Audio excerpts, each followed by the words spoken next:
Es posible que la avaricia de nuestros ancestros, su ambición desmedida, sus pactos más oscuros nos condenen a las generaciones venideras a un tormento que trasciende el tiempo y la lógica. Que la sangre que corre por nuestras venas no sea solo un legado de vida, sino un eco ineludible de una deuda jamás saldada, una maldición que aguarda en las sombras hasta que el calendario cósmico marque la hora final, en el México profundo. En los recovecos donde la historia oficial cede su lugar a los susurros y los mitos, donde la realidad se desdibuja con lo sobrenatural, existe un caso que desafía toda explicación, un expediente velado que ha permanecido oculto por décadas, el de la familia Herrera.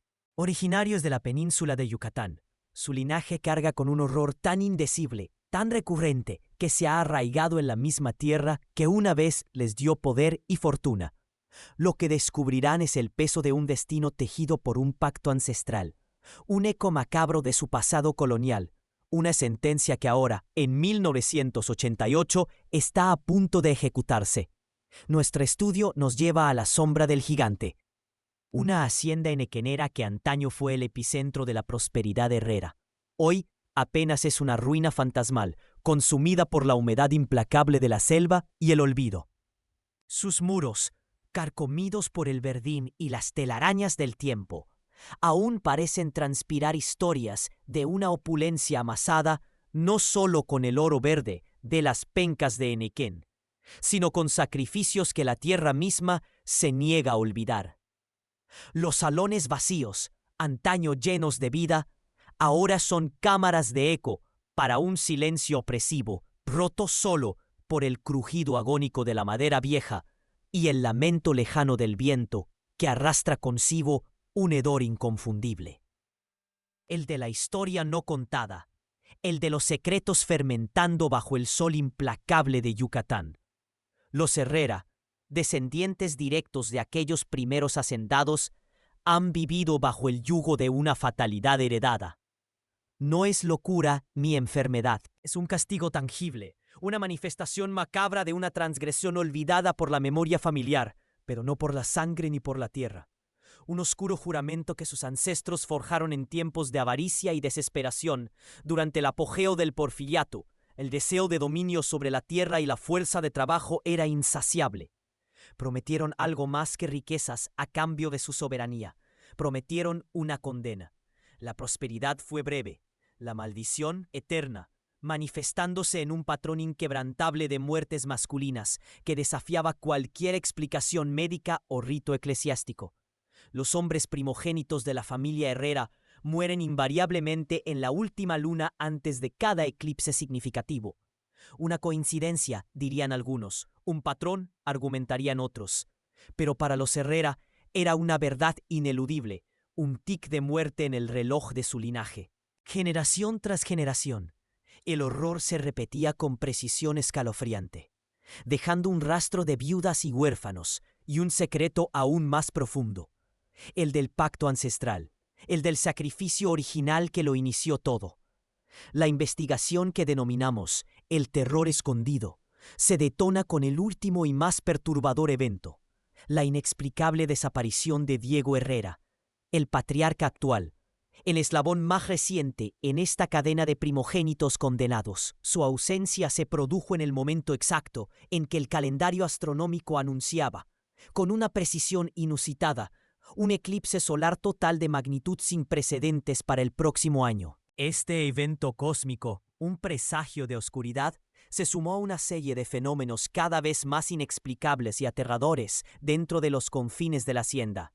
Sombras danzando donde no había luz, lamentos que se arrastraban por los salones vacíos, el hedor rancio de una historia no contada que se aferraba a la humedad de los muros y, lo más decisivo, el descubrimiento fortuito de antiguos códices familiares, documentos ocultos por generaciones, que ofrecían pistas crípticas sobre el origen de su tormento.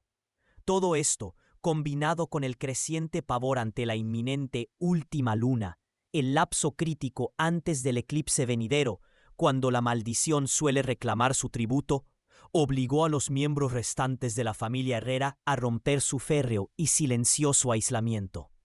Aterrorizados por la extinción de su sangre, desesperados ante lo inexplicable, buscaron ayuda en aquellos pocos que se atreven a escudriñar los velos entre lo tangible y lo arcano.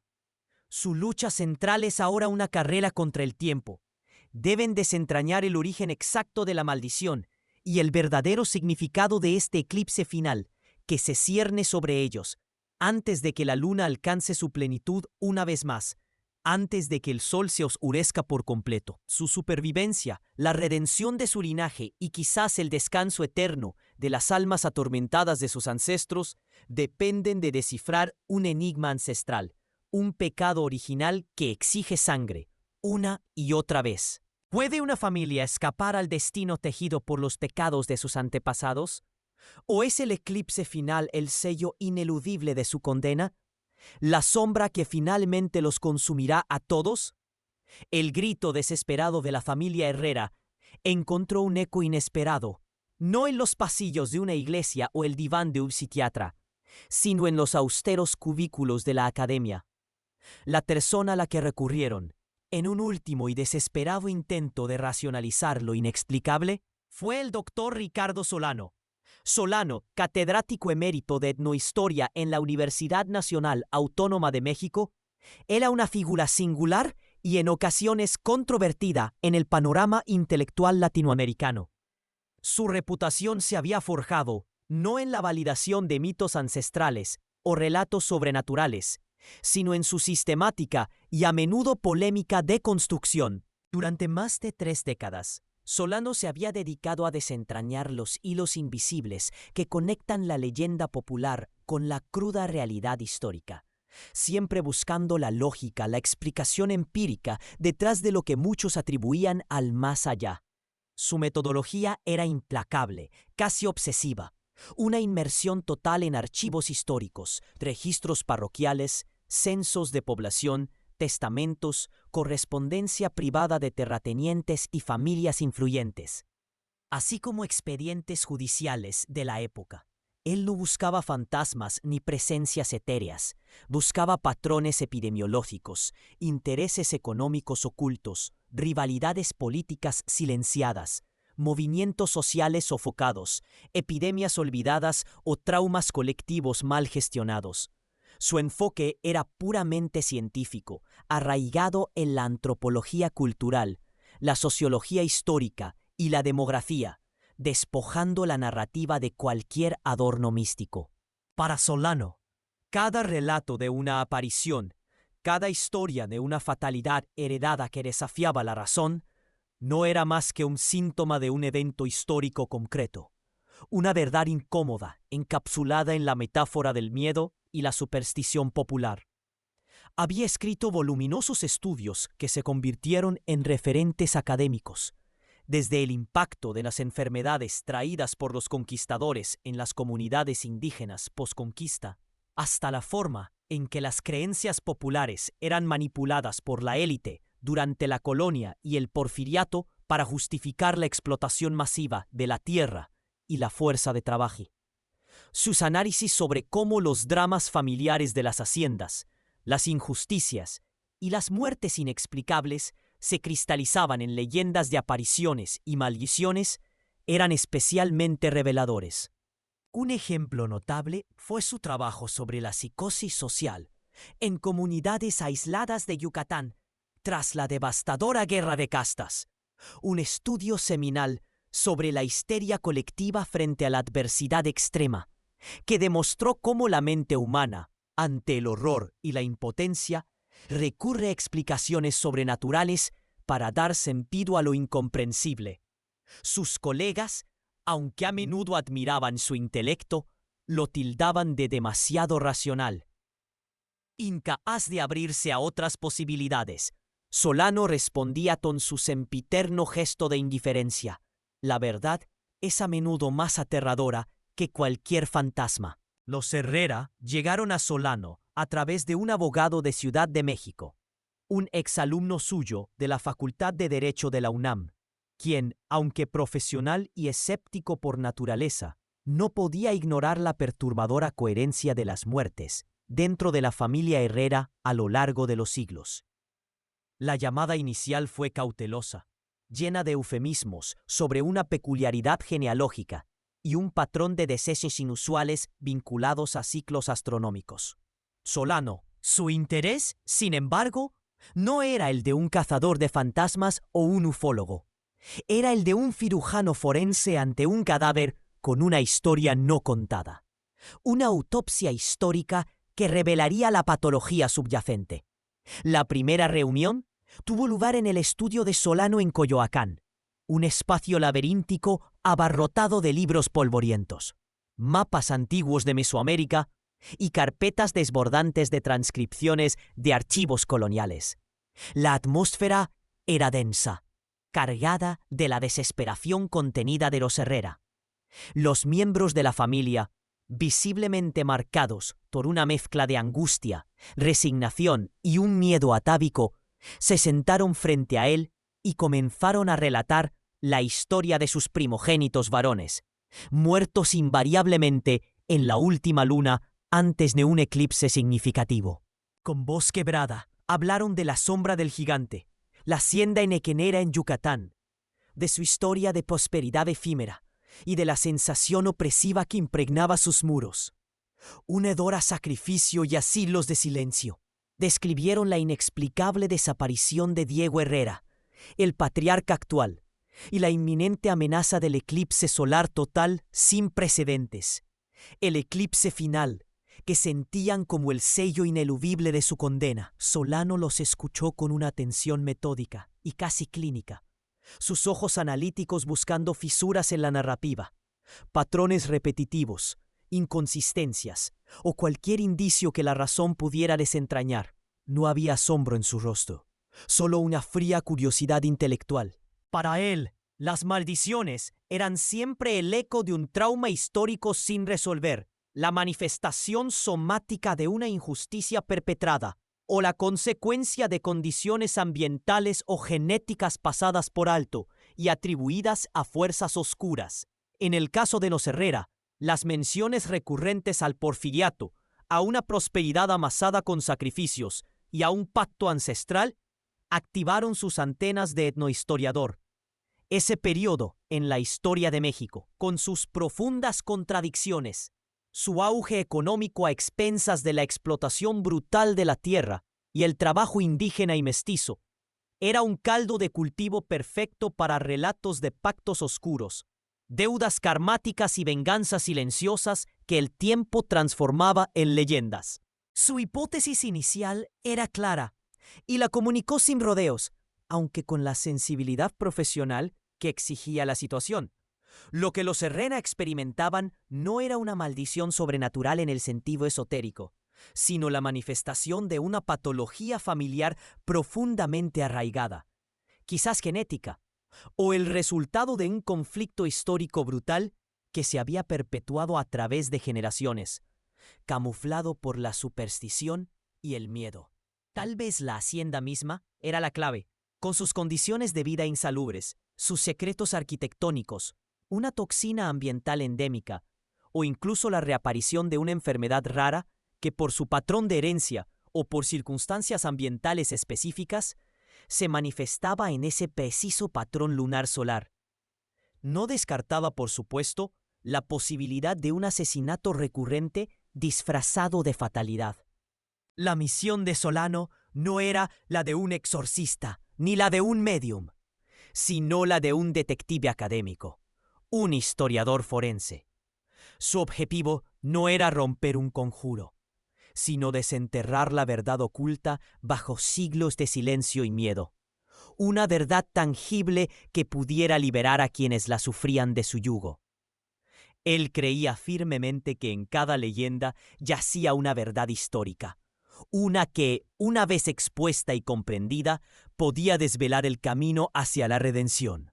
La familia Herrera, aunque escéptica ante su escepticismo, veía en Solano la única vía para encontrar una respuesta concreta y racional, algo que la razón pudiera asir, antes de que la última luna se alzara de nuevo sobre la sombra del gigante, y con ella el telón final de su trágica historia. El misterio de la familia Herrera, Un enigma que se tejía en las sombras de la Yucatán comenzó a tomar forma para el mundo exterior no por una súplica de auxilio sobrenatural, sino por una solicitud académica, un llamado de auxilio velado bajo el pretexto de la historia. Fue así como la doctora Sofía Rojas, una eminencia en etnohistoria mesoamericana, se vio arrastrada, casi por casualidad, al abismo que amenazaba con devorar a los últimos Herrera. La doctora Rojas, con sus gafas de montura fina y su semblante impasible, era conocida en los círculos académicos por su rigor implacable y su escepticismo inquebrantable. Su trayectoria estaba marcada por la desmitificación de leyendas y la exposición de fraudes históricos. Había dedicado su vida al estudio de los códices precolombinos y coloniales, desentrañando sus secretos con una precisión casi quirúrgica. Paradójicamente, fue esta reputación de racionalidad la que la convirtió en el objetivo ideal para la familia Herrera. Una estirpe que, a pesar de su desespero, se aferraba con uñas y dientes a la fachada de normalidad. El primer contacto ocurrió a través de un frío correo electrónico, remitido por un bufete de abogados de Mérida. La solicitud era sencilla en apariencia: la familia Herrera de la sombra del gigante. El mismo nombre de la hacienda, que ya resonaba con un eco de olvido en la región. Poseía una colección de documentos antiguos, códices y legajos coloniales, cuya autenticidad y contenido necesitaban ser verificados para un proyecto de preservación del patrimonio familiar.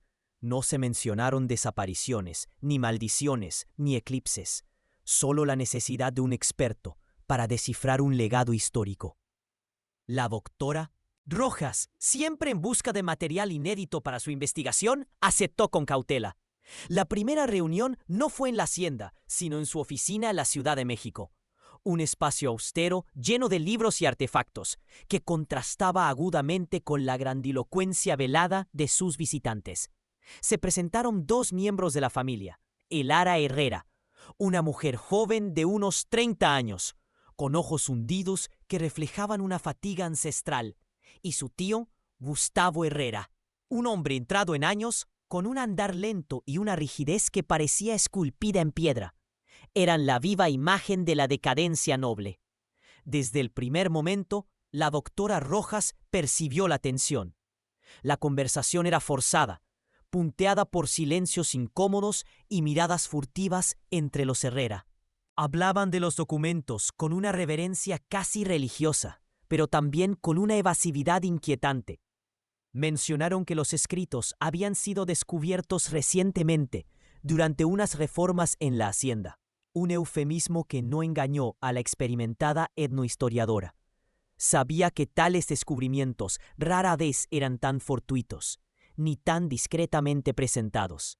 Los documentos que depositaron sobre su mesa eran sin duda fascinantes.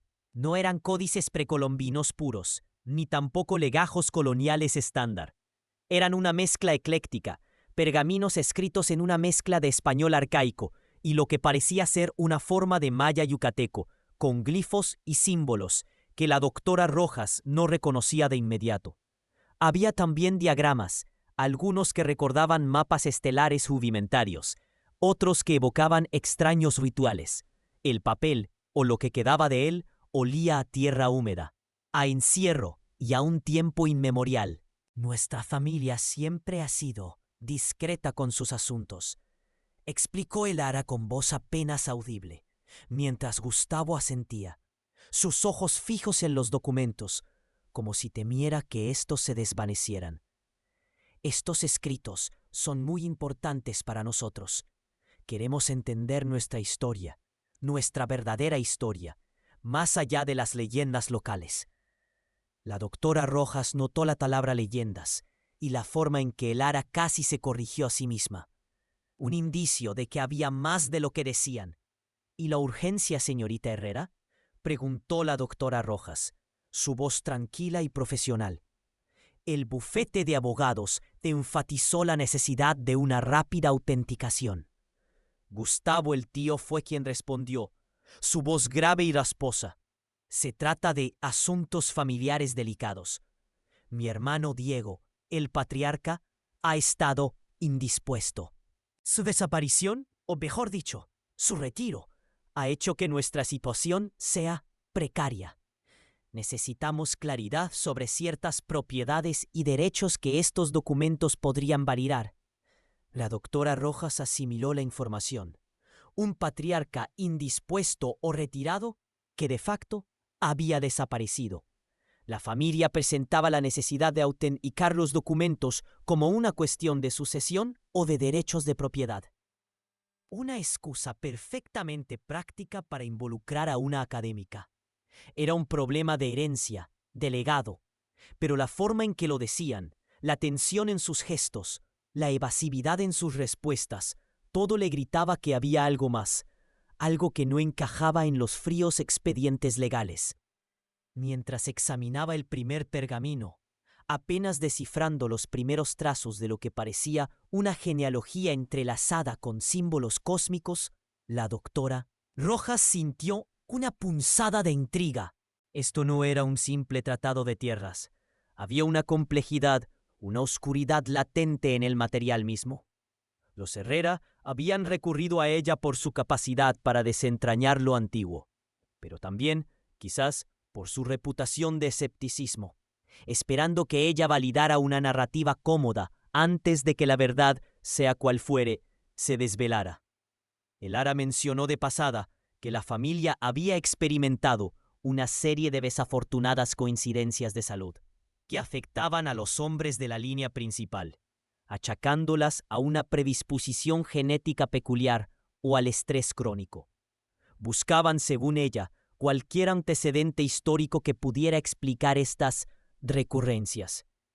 Era una forma sutil de introducir la fatalidad sin pronunciar la palabra maldición. La doctora Rojas les prometió un análisis exhaustivo. La tarea era monumental. Estos documentos no eran como los demás. Parecían contener una narrativa, no solo registros, un rompecabezas fragmentado que prometía desvelar no solo la historia de una hacienda y una familia, sino quizás la de un pacto o una condena cuidadosamente velada por siglos. Para la doctora Rojas era un desafío intelectual, un entramado histórico que prometía ser el descubrimiento más significativo de su carrera. Para los Herrera era su última esperanza, la llave para descifrar la sentencia de muerte que pesaba sobre su linaje, aunque aún no tuvieran el valor de admitirlo en voz alta. El reloj avanzaba, y cada luna llena que pasaba sin respuestas los acercaba más a esa última luna antes del eclipse final. La doctora Rojas no lo sabía entonces, pero su proyecto de preservación del patrimonio familiar estaba a punto de convertirse en la investigación de su vida. Una carrera contra un horror que desafiaba toda razón. El llamado de auxilio de la familia Herrera no fue producto de la desesperación común, sino el grito ahogado de quienes habían presenciado una historia repetida demasiadas veces. Fue el inminente eclipse final y la ominosa desaparición de Diego Herrera, lo que finalmente los obligó a romper el velo de silencio que había cubierto a su linaje por generaciones. Así, las puertas de la sombra del gigante, cerradas al mundo exterior por décadas, se abrieron de par en par a una investigación que trascendería los límites de lo meramente forense o histórico. El equipo de estudio, liderado por nuestra autoridad académica, arribó a la hacienda inmersa en una sofocante humedad y el penetrante olor a moho y putrefacción que la selva había depositado sobre sus cimientos. La primera impresión, más allá de la decadencia natural, fue la de un lugar donde el tiempo no solo se había detenido, sino que se había corrompido. Los muros, antaño testigos de una opulencia inaudita, ahora refumaban una pesadez inexplicable. Los rumores, antes susurros locales, comenzaron a tomar forma tangible. La pesquisa inicial se centró en los aposentos de Diego Herrera, el patriarca desaparecido. A primera vista, la estancia parecía haber sido abandonada en un instante, con objetos personales aún dispuestos como si el último aliento de vida se hubiera disipado de repente. Sin embargo, una revisión más minuciosa reveló anomalías sutiles pero inquietantes. El reloj de pie, detenido en una hora aleatoria, emitía un tic-tac apenas perceptible, como un latido fantasma que contradecía su inmovilidad. Las fotografías familiares, cuidadosamente alineadas en una cómoda, habían sido volteadas, sus rostros ahora ocultos, como si una mano invisible se hubiera negado a que fueran vistas. El aire dentro de la hacienda fluctuaba de manera inexplicable. Puntos de un frío antinatural se manifestaban de forma errática en los salones principales y los corredores, contrastando bruscamente con el bochorno exterior. No eran corrientes de aire, eran focos de ausencia térmica que permanecían estáticos, como pequeñas ventanas a un abismo helado. Los instrumentos de medición, al principio atribuidos a fallos, registraban caídas abruptas de temperatura de hasta 10 grados Celsius en cuestión de segundos. Sin ninguna fuente lógica de enfriamiento, la piel se erizaba, no por el frío, sino por la inexplicable naturaleza de estas presencias gélidas. A medida que el equipo se adentraba en las entrañas de la hacienda, los sentidos se agudizaban. El silencio opresivo del exterior daba paso a una sinfonía perturbadora de crujidos y susurros. Los crujidos no eran los esperados de una estructura vieja asentándose. Eran sonidos rítmicos, a veces parecidos a pasos lentos y pesados, otras a rasguños que parecían provenir del interior de las paredes. Los susurros, en cambio, eran más elusivos, voces apenas audibles que se elevaban y morían en el vasto espacio, imposibles de discernir, pero innegablemente presentes. El especialista, acostumbrado a la soledad de las ruinas históricas, los identificó como lamentos antiguos, ecos de dolor arraigados en la misma piedra. Fue en la antigua biblioteca, un cuarto sumido en el olvido y el polvo, donde el primer hallazgo significativo vio la luz. Tras remover pilas de volúmenes carcomidos por la humedad, se descubrió un compartimento oculto detrás de una estantería empotrada. Dentro, no los documentos que la familia Herrera había mencionado como códices familiares, sino una serie de legajos encuadernados en piel oscurecida por el tiempo. Estos no contenían registros genealógicos, sino transcripciones meticulosas de ritos, pactos y ofrendas. El lenguaje era una mezcla arcaica de castellano colonial y términos en una lengua indígena local, probablemente maya yucateco, o alguna de sus variantes. Las descripciones eran crípticas, pero el tema recurrente era el de un intercambio: prosperidad material a cambio de un tributo vital, atado a los ciclos lunares y celestiales. La evidencia comenzaba a tejer una red de fatalidad más allá de la mera superstición.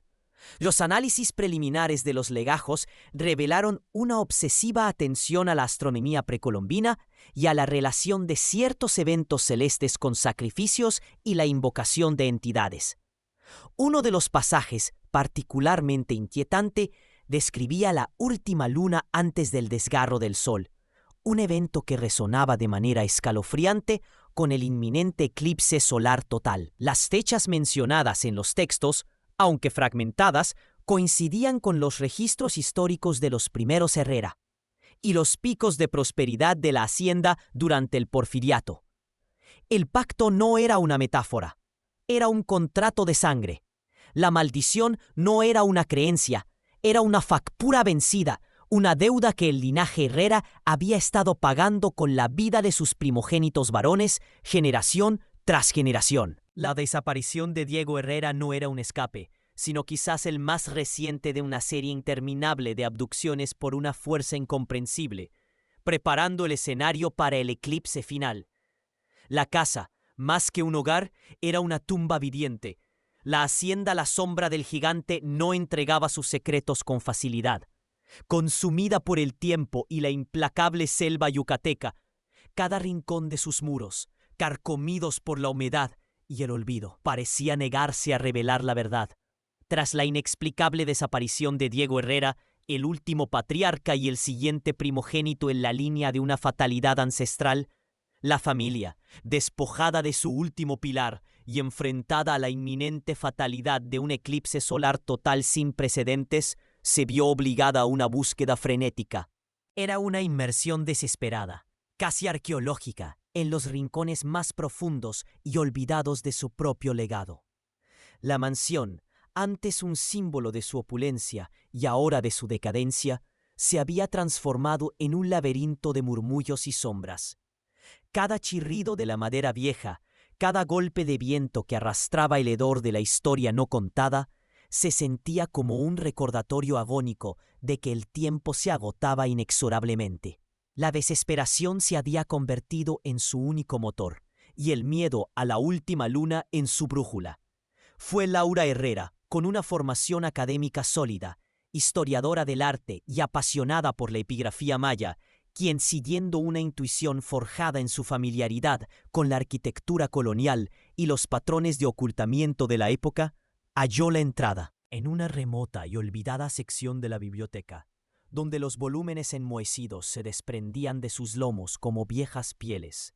Tras una estantería de libros carcomidos que parecía fusionarse con el muro, se ocultaba una pequeña puerta de roble. Estaba disimulada con una astucia propia de los hombres que, en su día, habían guardado secretos inconfesables, una carpintería tan hábil que la imperfección se confundía con la madera misma. Al otro lado, el aire era más denso, más pesado, estancado como el aliento de siglos. No había polvo ni telarañas, solo un silencio abrumador, más profundo aún que el del resto de la hacienda. En ese cuerpo hermético, diseñado para preservar lo que contenía del paso del tiempo y de los curiosos, bajo una mortaja de lona que el mismo ambiente había creado con el paso de los decenios, reposaba un arcón de hierro forjado. Sus cerraduras, enormes y ornamentadas, aunque oxidadas, cedieron finalmente con un prolongado y quejumbroso gemido al ser forzadas por la nueva generación herrera. Dentro no había oro, ni joyas, ni reliquias familiares al uso. Había un conjunto de documentos empastados en una piel que al tacto se revelaba como de jaguar.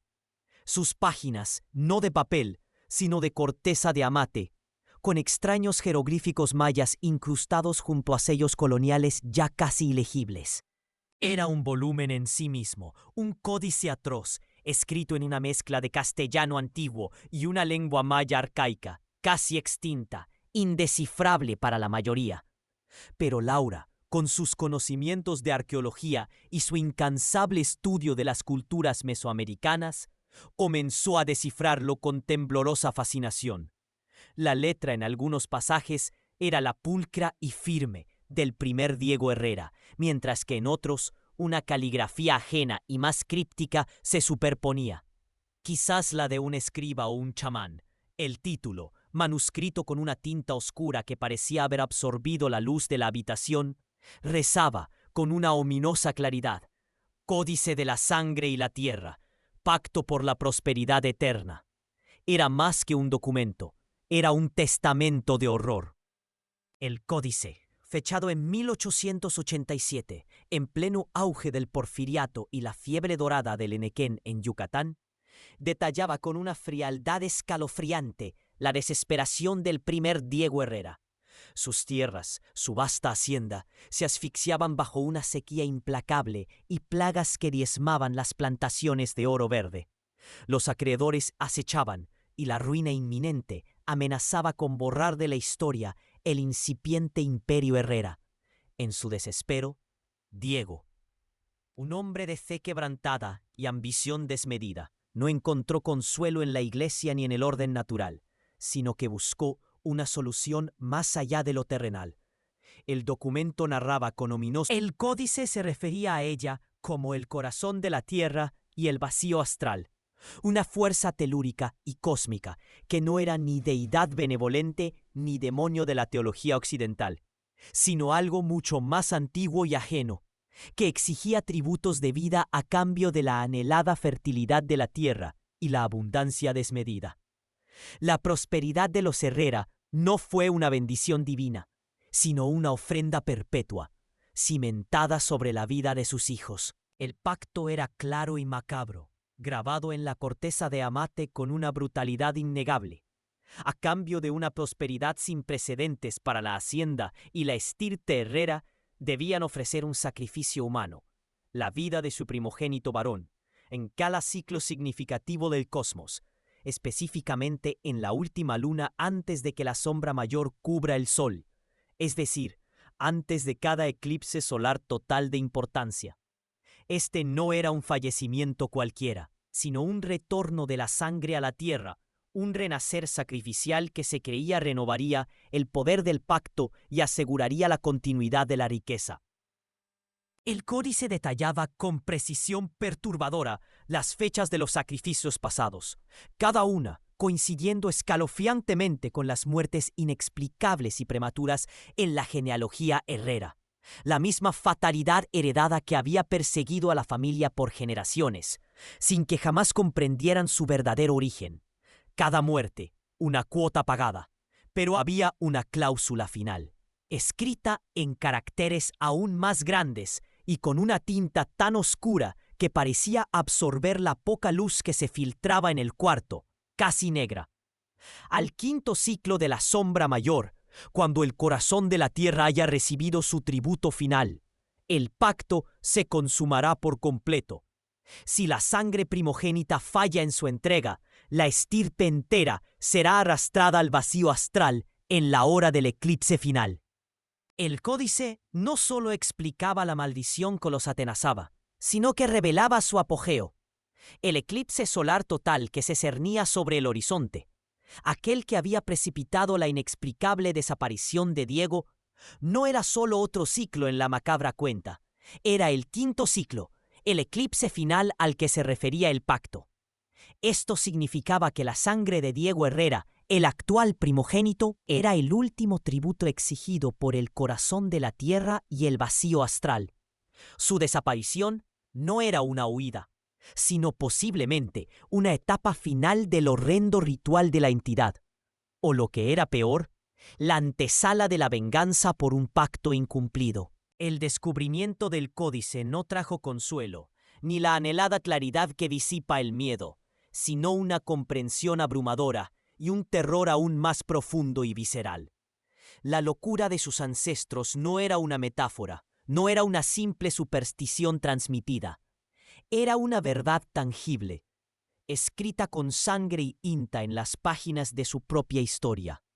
La maldición no era una coincidencia, sino un contrato brutalmente cumplido, generación tras generación. La historia de los Herrera no era la de una familia desafortunada que sufría una serie de tragedias. Era la de una estirpe condenada, prisionera de un juramento oscuro forjado en la avaricia desmedida del porfiriato y alimentado, a lo largo de un siglo, por la sangre de sus propios hijos. La búsqueda de Diego tomó un cariz mucho más siniestro. Ya no era solo una desaparición que debían resolver, sino un eslabón final en una cadena de sacrificios que amenazaba con devorar a toda la familia en las fauces inminentes del eclipse. La verdad era más aterradora que cualquier leyenda que hubieran escuchado en los pasillos de la hacienda, y la supervivencia más incierta que nunca. El silencio que había protegido a la sombra del gigante por décadas, un velo denso de olvido, comenzó a desgarrarse. Las primeras noches tras el anuncio del eclipse, la hacienda exhaló un quejido, casi imperceptible. Era el crujido insistente de las maderas centenarias, el lamento lejano del viento que se colaba por las rendijas, pero amplificado, distorsionado. Los Herrera, aún anclados a su escepticismo adquirido, lo atribuyeron a la vejez de la estructura, a la sugestión. Se equivocaron. El fenómeno no tardó en manifestarse con una claridad escalofriante. Los objetos, reliquias coloniales que adornaban los salones y pasillos, empezaron a desplazarse de forma inexplicable. Una vieja brújula marina, propiedad de uno de los primeros Herrera, giraba sin cesar en una mesa pulida, apuntando siempre hacia el sótano, hacia un rincón oscuro, donde la leyenda familiar situaba la forja del pacto. Retratos ancestrales, aquellos que los Herrera se negaban a vender por superstición, caían de las paredes sin razón aparente, sus marcos rotos, los ojos de los retratados pareciendo seguir a quienes pasaban. No era la acción de un poltergeist caprichoso, era una fuerza antigua, metódica, que reclamaba atención. La atmósfera de la hacienda se volvió opresiva. El aire denso y cargado portaba un hedor extraño, una mezcla de humedad, tierra húmeda y algo más, algo animal y putrefacto que helaba la sangre. Los miembros de la familia, confinados en el ala que aún consideraban habitable, comenzaron a experimentar fenómenos individuales.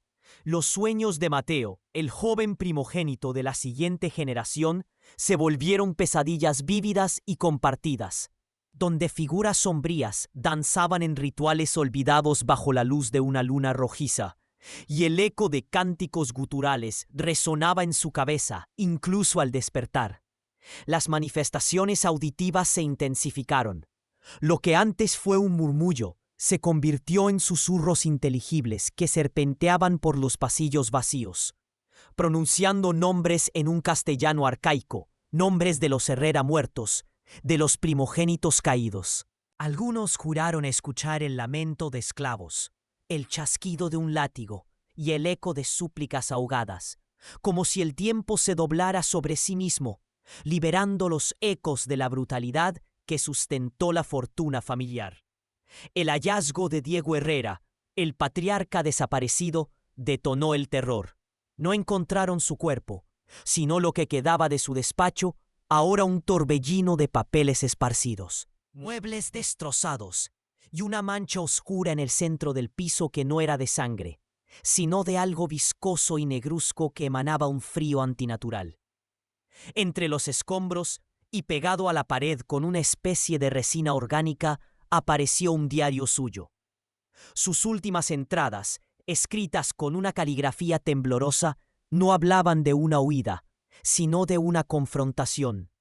No es un sueño, había garabateado. Ellos me ven. El gigante respira. Exigen su cuota. La luna nos ha encontrado. Los códices ancestrales, aquellos textos que la familia había guardado por siglos sin entender del todo su significado, comenzaron a reaccionar.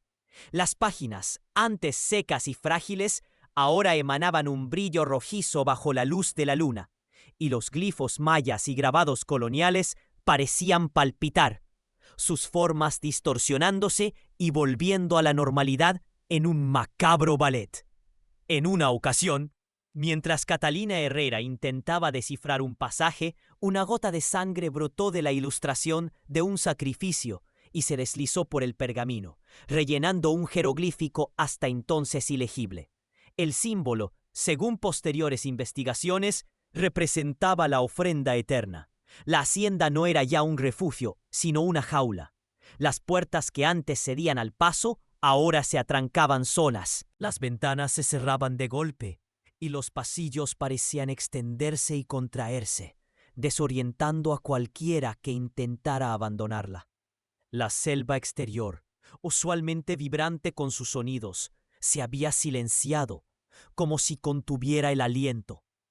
Incluso el aire exterior parecía más pesado, cargado con la premonición del desastre. El miedo ya no era una posibilidad abstracta. Era una entidad tangible que respiraba en la nuca de cada herrera. La luna, esa misma luna que marcaba la cuenta regresiva, comenzó a crecer en el cielo, y con cada noche de plenitud que siente, el terror en la sombra del gigante se intensificaba, liberando una fuerza primordial que había dormido por siglos, despertada por el inminente eclipse final. La última luna se acercaba, y la maldición de los Herrera, lejos de ser una leyenda, se había vuelto una sentencia activa, palpable y sedienta. Ya no era un caso de historia documentada, sino la crónica de una agonía en tiempo real. La hacienda La Sombra del Gigante se sumergió en un silencio denso y expectante. La última luna antes del eclipse final se alzaba sobre Yucatán, bañando las ruinas con una luz plateada que parecía acentuar las sombras, dotándolas de una vida ominosa. Dentro de los muros carcomidos, la familia Herrera y nuestro equipo de investigación, liderado por el doctor Elías Fuentes, un experto en etnohistoria mesoamericana, se preparaban para el clímax de una tragedia tejida en el telar del tiempo. Los códices descubiertos, amarillentos y frágiles, no eran meros registros familiares, eran testamentos de una avaricia que trascendía lo material. Elías Fuentes había desvelado su contenido con una mezcla de horror y fascinación académica. No se trataba de una maldición impuesta externamente, sino de un pacto forjado por la propia ambición de los Herrera, sus antepasados directos en los albores del porfiriato. La prosperidad del Enequén, el oro verde de Yucatán, no fue solo fruto de la tierra y el sudor. Los Herrera habían edificado su fortuna sobre una profanación inconcebible. En su afán por consolidar su poder sobre la tierra y la mano de obra maya, en un tiempo de brutal explotación y despojo, habían invocado una antigua y poderosa entidad. No era un demonio en el sentido cristiano, sino una manifestación primigenia de la tierra misma, una deidad telúrica o un espíritu guardián ancestral que había sido corrompido, o quizás deliberadamente pervertido, por las prácticas de chamanes renegados y las promesas de poder ilimitado. El pacto era claro en su terror. La entidad concedería a los Herrera una riqueza y un dominio sin igual sobre la tierra de Yucatán. Una prosperidad que desafiaría las leyes del mercado y la política. A cambio, exigía un tributo de sangre, la sangre de los primogénitos varones de la familia, que serían reclamados invariablemente en la última luna antes de cada eclipse significativo. Cada eclipse marcaba una renovación del pacto, una nueva cosecha de vidas para la entidad, que se alimentaba del linaje para mantener su poder y el de la hacienda. Los códices detallaban rituales de ofrenda y conjuros, algunos escritos en una mezcla de español arcaico y glifos mayas distorsionados, que hablaban de una sangre nueva para un reino antiguo. El descubrimiento más escalofriante se refería al eclipse final. No era solo un eclipse más en la serie. El anunciado para el año siguiente, significaba la culminación del pacto. La entidad no solo reclamaría un primogénito más, lo haría con una ferocidad inaudita, buscando no solo la vida, sino la total extinción de la estirpe Herrera, como la cosecha final de una deuda que había crecido más allá de toda medida. El pacto original, en su letra pequeña y macabra, estipulaba que una vez alcanzada una cierta cantidad de tributos, la entidad reclamaría la totalidad del linaje, absorbiendo su energía vital en la tierra que una vez habían dominado con avaricia.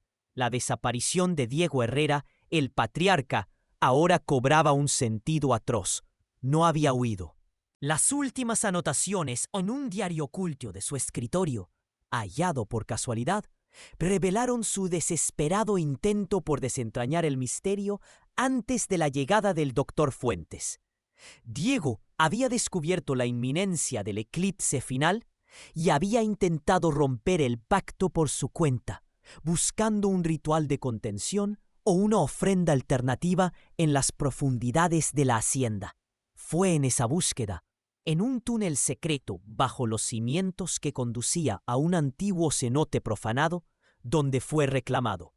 La entidad, al sentir su intento de rebeldía, lo había consumido antes de tiempo, quizás como una advertencia brutal a los que quedaban. Su sacrificio, involuntario o no, había acelerado el clímax, catalizando la desesperación de los Herrera.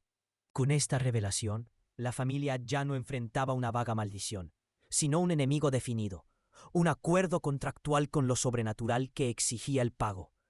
Elías Fuentes, con la ayuda de María Herrera, la hija mayor y la más pragmática de la familia, había descifrado una cláusula oscura en los códices, una forma de redención o nulificación del pacto, no mediante la confrontación directa de la entidad, que era invencible en su dominio telúrico, sino a través de un acto de verdadera restitución y renuncia. El lugar para esta confrontación no era otro que el cenote profanado, el corazón oculto de la hacienda, el mismo punto donde el pacto había sido sellado y donde Diego Herrera había encontrado su fin. Era un pozo de aguas estancadas, oscuras como la historia que guardaban, rodeado de estalactitas que parecían garras petrificadas. El aire allí era pesado, cargado con el hedor de siglos de agonía y una energía opresiva que erizaba la piel. Los Herrera, con el terror grabándose en sus rostros, se adentraron en las profundidades de la tierra. La luz de las linternas danzaba sobre las paredes húmedas, revelando petroglifos corroídos y una atmósfera que sofocaba. El doctor Fuentes había preparado la escena. No era una batalla de fuerza bruta, sino una de voluntad y penitencia. Los códices indicaban que la única forma de quebrar el ciclo de sangre era una abdicación total de la avaricia que había originado el pacto. Era un acto simbólico de devolver a la tierra lo que había sido tomado injustamente, no solo en riquezas materiales, sino en espíritu y vida. Mientras se acercaban al cenote, un lamento gutural, que no parecía pertenecer a ninguna criatura conocida, reverberó desde la oscuridad. Un sonido que era a la vez un rugido de ira y un gemido de dolor ancestral. Las aguas del cenote, que hasta entonces habían permanecido inmóviles, comenzaron a burbujear y a emitir un tenue resplandor verdoso desde sus profundidades, como si una fuerza invisible estuviera despertando. Era la entidad, sintiendo la presencia de los últimos herederos de la promesa. El ritual de nulificación exigía no solo un reconocimiento público del pecado de sus ancestros, sino la entrega de un objeto simbólico, un objeto que representara la esencia de la riqueza y el poder forjado sobre la sangre. María Herrera llevaba consigo el anillo del fundador de la estirpe, una pieza ostentosa que simbolizaba la cadena de mando y el dominio sobre la tierra. Pero la verdadera dificultad residía en la voluntad. El pacto solo se rompería si el arrepentimiento era genuino, si la renuncia a la avaricia era absoluta y si la familia estaba dispuesta a enfrentar las consecuencias, cualesquiera que fueran. Elías Fuentes sabía que esta era la prueba definitiva. No había garantías. La entidad podía aceptarlo y liberar a los Herrera, o podía consumirlos a todos en su rabia milenaria, vengándose por la transgresión que había alterado su naturaleza.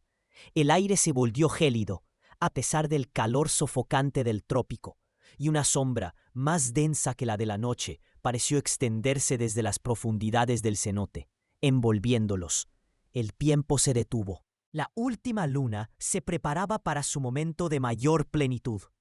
La confrontación final no era contra un monstruo físico, sino contra la pesada carga de la historia, la injusticia incrustada en la tierra y la implacable justicia de un pacto que había esperado por siglos su cumplimiento final. La noche que siguió a la última luna antes del anunciado eclipse solar fue un silencio que se sintió no como ausencia de sonido, sino como una presencia opresiva. Los Herrera, o lo que quedaba de ellos, se habían atrincherado en los salones de la sombra del gigante, aferrándose a los antiguos códices como náufragos a un madero. Habían descifrado la verdad más allá de sus peores pesadillas. El pacto no era una simple ofrenda de bienes o lealtad, sino un intercambio siniestro de linaje por poder sobre la tierra misma. Los primogénitos no morían simplemente, eran absorbidos. Sus esencias vitales alimentaban a una entidad primigenia, invocada y pervertida por la avaricia de los ancestros, una deidad telúica dormida bajo el Enequén, prometida a los Herrera a cambio de su sangre, hasta que el ciclo de los astros anunciara el eclipse final, el momento de su liberación y dominio absoluto. El joven Sebastián, el último primogénito en la línea directa de sucesión. Apenas un muchacho con la piel pálida y los ojos velados por el terror, fue el último en sentir el frío abrazo de lo ancestral. A pesar de los esfuerzos desesperados de sus tíos y primos, quienes habían comprendido que la maldición no se trataba solo de una enfermedad, sino de un reclamo intangible, el patrón se repitió. No hubo un grito, no hubo una lucha. Solo un desvanecimiento silencioso, una disolución etérea que dejó su cuerpo inerte y un vacío ensordecedor en el corazón de los presentes. La luna se ocultó, y con ella la última chispa de esperanza para la rama primogénita de los Herrera. El eclipse se acercaba, no como un presagio de muerte, sino como el sello de una posesión. Cuando el eclipse solar total cubrió el cielo de Yucatán días después, sumiendo la tierra en una penumbra irreal, No fue el cataclismo apocalíptico que los Herrera esperaban con pavor. En la sombra del gigante el aire se volvió denso. Los viejos muros crujieron como huesos bajo una presión inmensa, y un hedor a tierra removida y savia añeja llenó el ambiente. La entidad a la que los códices aludían como el devorador de esencias no emergió en una forma monstruosa, sino que se manifestó en la propia hacienda. La tierra alrededor de la sombra del gigante pareció respirar. Las viejas raíces de los árboles centenarios se retorcieron y se hundieron más profundamente.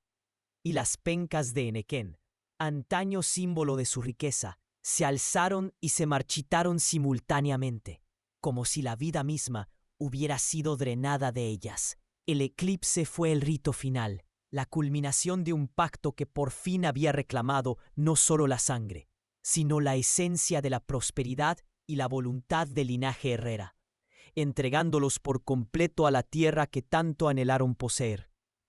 Lo que quedó de la familia Herrera se dispersó como cenizas al viento. Algunos buscaron refugio en el anonimato de las grandes ciudades, otros se aferraron a una fe desesperada en santuarios lejanos. La mayoría sucumbió a una melancolía profunda, una herida psíquica que nunca sanaría. La hacienda, la sombra del gigante, fue abandonada a su suerte. Ningún comprador se atrevió a acercarse, y aquellos que lo intentaron reportaron sensaciones de desolación abrumadora, el susurro constante de voces lejanas y el inconfundible aroma a podredumbre y enequén moribundo. Hoy la selva yucateca ha comenzado a reclamarla, sus muros carcomidos por la humedad y el tiempo, un monumento silencioso y macabro a una prosperidad amasada con una deuda de sangre. El caso de la familia Herrera nos confronta con la inquietante verdad de que el pasado nunca muere por completo. Permanece, latente, esperando el momento oportuno para manifestarse en el presente, exigiendo un tributo por las transgresiones olvidadas.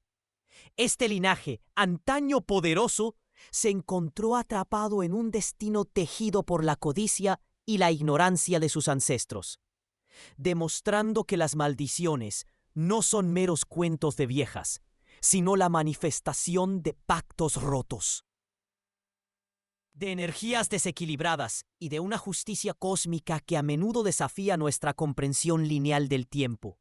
El enequén, el oro verde de Yucatán, fue para los Herrera el principio de su fortuna y el sello de su condena. Su historia se inscribe en el vasto lienzo de misterios sin resolver que plagan el territorio mexicano y la conciencia latinoamericana, donde las antiguas creencias y los ritos prohibidos se entrelazan con la brutalidad de la colonización y la avaricia de la modernidad. El sacrificio ancestral, la promesa de la tierra y el eco de una fuerza inmemorial son hilos que tejen la compleja tapicería de nuestro folclore, nuestras leyendas y a menudo nuestra realidad más aterradora. El terror escondido ha documentado el trágico destino de la familia Herrera, una advertencia sombría para aquellos que creen que el progreso puede edificarse. Si esta historia les ha helado la sangre y les ha hecho cuestionar los cimientos de la realidad, les invitamos a unirse a la comunidad del terror escondido. Suscríbanse a nuestro canal para no perderse ninguna de nuestras investigaciones sobre los misterios más oscuros de México y Latinoamérica. Activen la campana de notificaciones para ser los primeros en descubrir la verdad detrás de lo inexplicable. Denle me gusta a este video si se atreven a enfrentar las sombras que aguardan en los rincones más recónditos de nuestra historia. Y lo más importante, dejen sus comentarios. Queremos saber su opinión. ¿Creen que los Herrera pudieron haber escapado a su destino? ¿Conocen otras historias de pactos ancestrales y maldiciones familiares? La conversación es parte esencial para desenterrar la verdad. Nos vemos en la próxima investigación, donde el miedo es solo el principio.